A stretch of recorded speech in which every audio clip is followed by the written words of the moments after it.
আসসালামু আলাইকুম, কেমন আছো বন্ধুরা? আশা করি ভালোই আছো।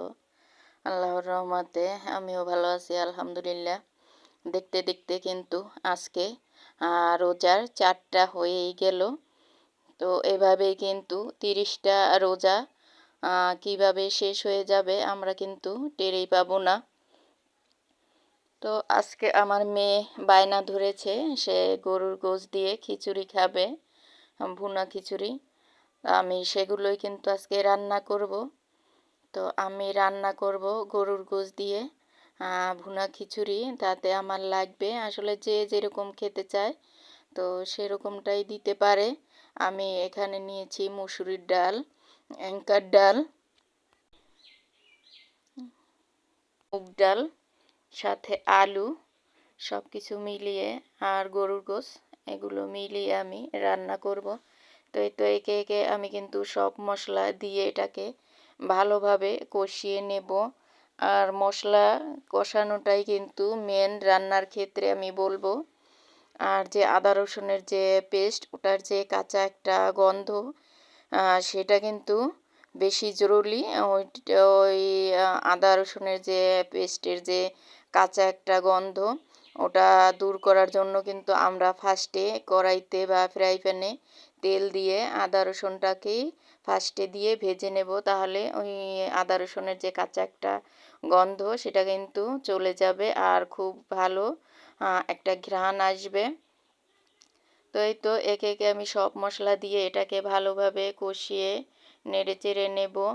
তো এটা কিন্তু আমি গ্যাসে রান্না করব। আর যে খিচুড়িটা সেটা কিন্তু আমি রাইস কুকারে রান্না করব। তো ফার্স্টে আমি গরুর গোশতটাকে এখানে রান্না করে নেব। যেহেতু চাল ডালের সাথে কিন্তু কখনোই গরুর গোশত সেদ্ধ হয় না, তো তার জন্য আমি এটাকে আলাদাভাবে রান্না করে নেব। এখানে কিন্তু আমি সব মশলাটা এখানেই দিয়ে দিয়েছি, চালের সাথে আমি মশলা দেব না, তার জন্য এখানেই আমি সব মশলাগুলো ব্যবহার করেছি। এই তো দেখো, আমি কিন্তু এবার একটু ঝোল দিয়ে এটাকে সেদ্ধর জন্য রেখে দিয়েছি অনেক টাইম। তোমরা তো জানো আপুরা, গরুর গোশত রান্না হতে বা সেদ্ধ করতে কতটা টাইম লাগে। আর যেহেতু আমি পোলার চাল আর ভাতের চাল সম পরিমাণ দিয়ে এটা রান্না করব, তো তার জন্য আমি কিন্তু ফার্স্টে এই গোশতটাকে আলাদাভাবে রান্না করব। আর সাথে আমি আলুটাকেও সেদ্ধ করে নেব, গোছের সাথে রান্না করে নেব। যদি এটাকে আমি চালের সাথে দিই দেখা যাবে ফুল ভাবে ভালোভাবে সেদ্ধ হবে না। তো এখানে আমি আলুগুলোও দিয়ে দিয়েছি। তো আজকে আমি কিন্তু একটু লং ভিডিওই নিয়ে আসলাম। আমি দেখা যাচ্ছে আমি এই শর্ট ভিডিও বানিয়ে থাকি আর আমার আপুরা ঠিকই সেই লং ভিডিওই নিয়ে আসে। আর এত যে আমি বললাম, আমার আপুরা আমার কথা রাখলো না, অনেক আপুরাই রেখেছে। তো আজকে আমার ভিডিওটা একটু লং হয়ে গেছে, প্লিজ তোমরা একটু কষ্ট হলেও দেখে নিও। আর আমি এরকম লং ভিডিও আসলে দিতে চাই না, আজকে আমার মনটা তেমন একটা ভালো ছিল না, যেহেতু দেখি আমার আপুরা সেই একই লেভেলে রয়েই গেল। তারা একটু শর্টটা করলো না ভিডিও। তো এত লং ভিডিও কিভাবে দেখি আমরা, কিন্তু এটুকু যদি নাই বোঝে, তো তার জন্য আমি রাগ করেই আজকে আমার ভিডিওটা একটু লং বানিয়েছি। তো এই তো চাল ডাল আমি মিশিয়ে ভালোভাবে ধুয়ে এটাকে নিয়ে এসেছি। এবার আমি রাইস কুকারে এটা কিন্তু একটু তেল দিয়ে ভালোভাবে ভেজে নেব। এবার কিন্তু আমি এটাকে ভালোভাবে নেড়ে চেড়ে একটু ভেজে নেব। আর রাইস কুকারে কিন্তু তেমনভাবে চালগুলো ভালোভাবে ভাজা হয় না। এটা কিন্তু একটুতে লাইন, যে রাইস কুকারের যে লাইন সেটা কিন্তু অফ হয়ে যায়, আমরা কিন্তু সবাই জানি। অনেক আপুরা আছে যে জানে না, তো তাদের উদ্দেশ্যেই বলছি। এটা কিন্তু বেশি সময়ে ভেজে নেওয়া যায় না।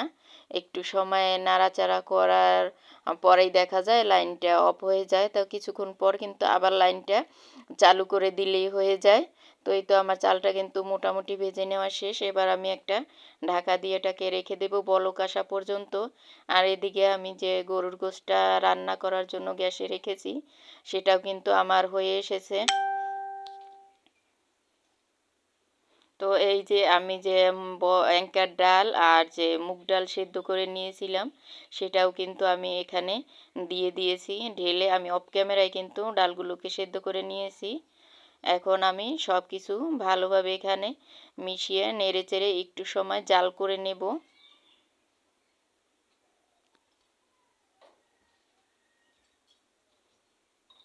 এই তো দেখো আমার কিন্তু এটা ভালোভাবে নেড়ে চেড়ে নেওয়া শেষ। তো এবার আমার রাইস কুকারে যে আমি চালটা বসিয়ে রেখেছিলাম সেটাও কিন্তু আমার বলক এসেছে।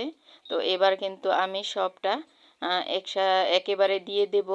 যে গোশটা রান্না করেছি সেটাও কিন্তু দিয়ে দেব। এই তো আমি এবার কিন্তু সবগুলোকে ঢেলে দিয়ে দিয়েছি। এবার আমি এটাকে ভালোভাবে নেড়েচেড়ে মিশিয়ে এটাকে ঢাকা দিয়ে রেখে দেব। এতে কিন্তু চালগুলো সবই ফুটে যাবে, একটাও কিন্তু কাঁচা থাকবে না।